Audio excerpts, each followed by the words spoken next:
এবার পাকিস্তান সৌদি প্রতিরক্ষা চুক্তিতে নজর নিল ইরান। তেহরান বলছে এমন ইতিবাচক চুক্তি আরব বিশ্বের নিরাপত্তার জন্য গুরুত্বপূর্ণ। শুধু পাকিস্তান সৌদি নয়, আরব বিশ্বের একটি সম্মিলিত প্রতিরক্ষা কাঠামো দরকার বলে মত প্রকাশ করেন সর্বোচ্চ নেতা আলী খামেনির জ্যেষ্ঠ উপদেষ্টা ইয়াহিয়া।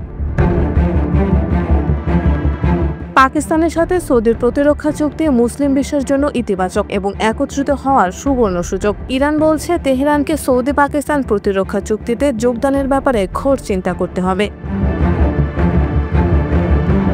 ইরান, সৌদি আরব, পাকিস্তান ও ইরাক মিলে একটি সম্মিলিত প্রতিরক্ষা কাঠামো গড়ে তোলা সম্ভব বলে প্রস্তাব দেন খামেনি উপদেষ্টা। তবে এই উদ্যোগ যুক্তরাষ্ট্রের রাজনৈতিক প্রভাব প্রতিবন্ধকতাও আনতে পারে।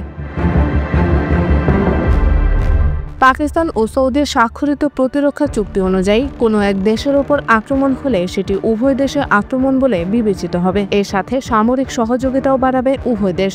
রাষ্ট্রীয় পর্যায়ে সেনাবাহিনী আউটপোস্টিং এবং প্রশিক্ষণের বিষয়ভিত্তিও এই চুক্তির অংশ।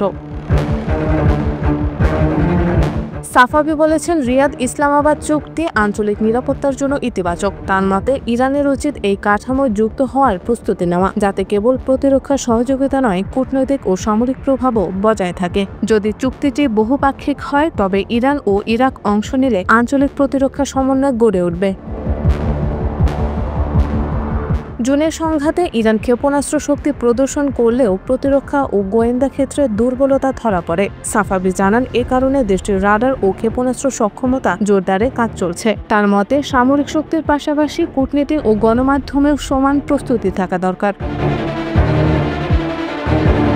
সাফাবি মনে করেন, সৌদি আরব ও পাকিস্তানের উপর যুক্তরাষ্ট্রের প্রভাব ইরানের অংশগ্রহণকে জটিল করে তুলছে। বিশ্লেষকরা বলছেন, যে কোনো আঞ্চলিক প্রতিরক্ষা ব্যবস্থায় ইরানের ভূমিকা অবধারিতভাবে প্রভাব ফেলবে।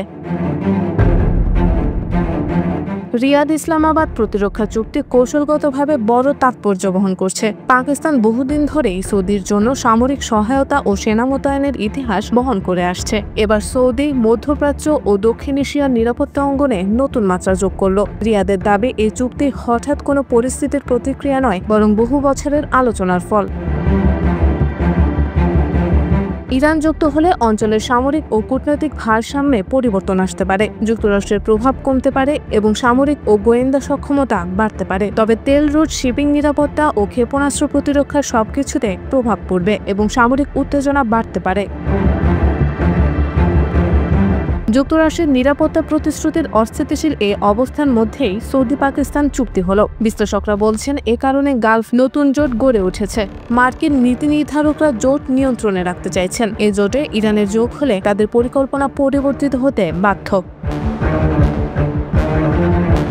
সাফাবি বলেন, সংঘাত এখনো চলছে। কূটনীতি, গণমাধ্যম কৌশল ও সামরিক প্রস্তুতি ত্বরান্বিত করতে হবে। ইরানের আক্রমণাত্মক ক্ষমতা আরও বাড়ানো দরকার। তা শুধু আকাশেই নয়, সব ক্ষেত্রেই কার্যকর করতে হবে। সৌদি পাকিস্তান চুক্তিতে মধ্যপ্রাচ্যের কূটনৈতিক ও সামরিক দৃশ্যপটকে পাল্টে দিয়েছে। ইরানের উপদেষ্টা ইঙ্গিত দিয়েছেন, তেহরান নতুন আঞ্চলিক জোটায়নে সক্রিয় হতে চাইছে, কিন্তু কে, কখন এবং কিভাবে চুক্তিতে যুক্ত হবে তা এখনো অজানা। এই প্রক্রিয়া, আমেরিকান নীতি, রিয়াদ ইসলামাবাদের স্বার্থ এবং তেহরানের কৌশল সব যেন এক গোলকধাঁধায় আটকে আছে।